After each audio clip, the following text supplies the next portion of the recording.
Yes, dancing helps. Yes, to the nation when the athletes perform at the Olympics is great.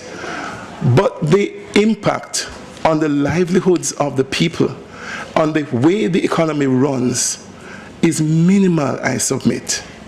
It is great for the way we think of ourselves, and these are valuable things, but they're intangible. To the extent that something is measurable or can be made to be managed, I think that's the way we should go. Just very, very quickly, in regard to the issue of teachers being at the center, I'm passionate about teaching, I'm passionate about teachers. And I'm also passionate about ensuring that our performance becomes reliable. It's the idea of the doctor doing the surgery over and over again, and his performance becomes reliable performance. I think teachers... Just interrupt a bit though. Even among doctors, there's a difference between the authority and the practitioner.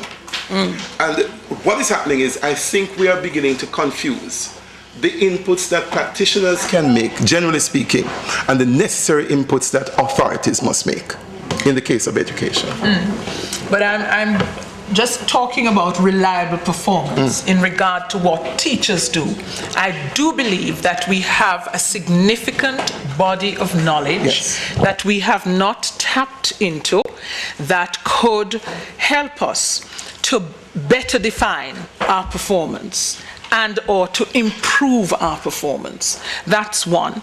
The second thing is that the inspectorate is being conceived as an independent, autonomous body, and we hope to be given the authority to speak as we find, without fear or favor. So if we find that there are schools that have resources but are wasting those resources, we're going to have to say, this school has resources but they're wasting. If there are schools that do not have resources but are doing the best they can on the few resources they have, we're going to have to say that. So I think it's very important for us to be thinking in those ways, that it's about speaking as we find, having regard to the context in which each school operates in.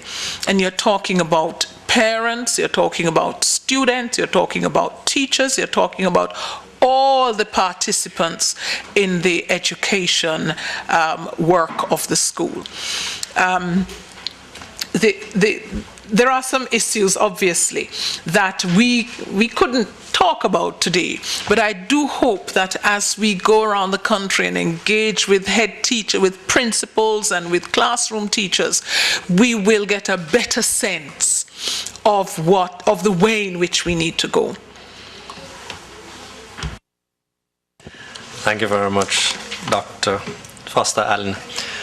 All right, we have had what seems to me to be a rather thorough discussion of what are the particular challenges that accountability faces in the context of education in Jamaica. And at the very end of the discussion, what I understand Elaine to be suggesting, which is an intriguing idea, is the way in which an inspectorate actually becomes a counterbalance to the limitations of measurement and accountability, which really suggests a sort of a more comprehensive way of dealing with accountability in the broader sense. I'd like to thank our panelists, Dr. Elaine Foster Allen, Dr. Dennis Minot, Mr. Basil Waite, on contributing to this long discussion, and invite you to take 5 minutes to stretch your legs and rejoin us for the next high point of our discussion, which is the presentation by the former Minister of Education. Thank you very much. The point that Damien was making at the end of the last discussion on this question of what kind of mechanisms for measuring, assessing performance can be reached that would be widely accepted. Because if we begin with the premise, which I'm going to stand by, that nobody's actually disputing the principle of accountability, it's how it's implemented. It seems to me pretty clear from the comments that everybody has been saying that very importantly, what you have to be able to measure is value added, which captures the concerns that were raised by some of the educators. That what do you do, how do you assess a school which is working in particularly difficult circumstances with very poor support from parents, perhaps in a very depressed area? It may actually be doing a good job, but it doesn't necessarily show up in the league tables. Whereas another school, and I can think of a school with which I'm associated, I won't call a name, but a well-known principal in the past used to say that his operating principle was garbage in, garbage out. He regularly scored very well in the league tables by ensuring that only the best students came into the particular school. There may not be much value added in the school, and these are things that do have to be captured, but I firmly believe it can be done. And I think what's very important is that as a country, well, all the stakeholders have to come together and have a sense of ownership of the actual assessments used and come up with an understanding of what it is that the country seeks to achieve with education and come up with measurable indicators of that. So anyway, I think we're moving in that direction. I've made a proposal today, and as I say, you know, I welcome any of you to become involved in that exercise of looking into the possibility of creating some kind of civil society mechanism. So this wouldn't be a government-run thing. This would be an independent body with stakeholder participation that would come up with some kind of assessment measure that would make it possible for all citizens to have a clear and objective understanding of how the school system is performing. But I thought that perhaps you know, in our penultimate session, it might be good to bring in the former minister who was involved in the creation of the actual transformation plan that has laid the foundation for this whole discussion. It's, you know, when looking at the experiences of other countries, in the Canadian Constitution, I believe, the Senate or the upper house is referred to as the chamber of sober second thought. And the idea is that elected MPs can get carried away.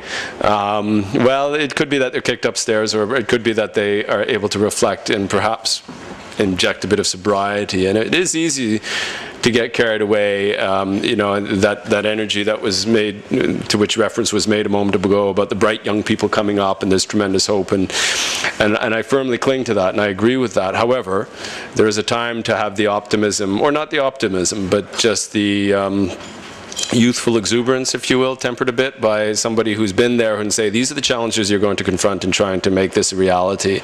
And so I thought it would be a good opportunity to invite Maxine Henry Wilson to join us. Again, another person who needs no introduction, and so I won't dwell on the introduction. I'd much rather hear what she has to say. So I've invited her for that reason. Maxine? Thank you very much, Dr. Rapley, and thank you all for staying. I know that it's the last item and very unenviable task of trying to focus your attention, but I'm going to try and see what I can do. You know, it was very difficult for me to prepare for this session. I just couldn't write anything, because every time I started writing, another thought came in my head. I finally jotted down some notes, but in many ways, even what I say may seem contradictory, because it is true. You reflect on your experience. And whenever I see the minister, the current Minister of Education, he keeps saying to me, how come you didn't tell me so and so and so? And I said, I can't tell you, you have to experience it.